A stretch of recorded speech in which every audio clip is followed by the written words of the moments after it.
gusa imyidogo dufise ni myinshi kubera ibikoko biguma bitwonera ariko taronka aho gishikiriza.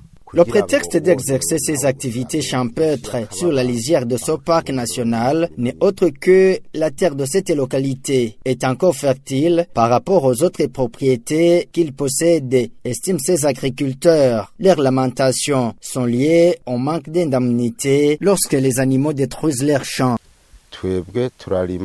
Les animaux ravagent nos cultures et ne sont pas indemnisés. Cependant, lorsqu'un habitant tue un animal, il est sévèrement poursuivi. Nous demandons la régularisation pour les dommages causés par ces animaux.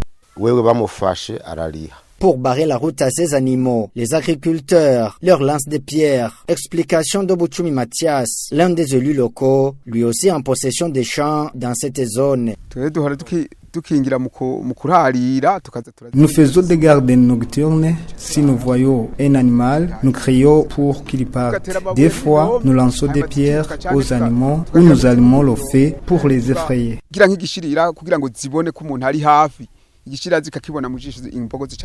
Selon Marc Bakundintwari, responsable de ce parc, le manque d'une zone tampon d'un kilomètre, tel qu'est recommandé dans le code forestier, est un défi à la maîtrise du mouvement de ces animaux. Tout le long du parc de la Rouveau, il n'y a pas de zone tampon. Et l'absence de cette zone tampon constitue une menace parce que ces animaux, à la recherche du pâturage tendre, ils quittent le parc. En sortant le parc, ils ravagent les champs pour les cultures de la population. Ce même code envisage un faux forestier pour le dédommagement. Marc Bakundintwari, responsable du parc national de la Ruvubu, plaide pour la mise en place de fonds pour répondre aux doléances de ces agriculteurs. Les conflits persistent parce qu'ils disent qu'il faut quand même qu'au niveau de notre pays, on puisse indemniser ou payer ceux qui ont été détruits au niveau du parc de la Ruvubu. Il y a absence des fonds et ça constitue quelquefois des conflits.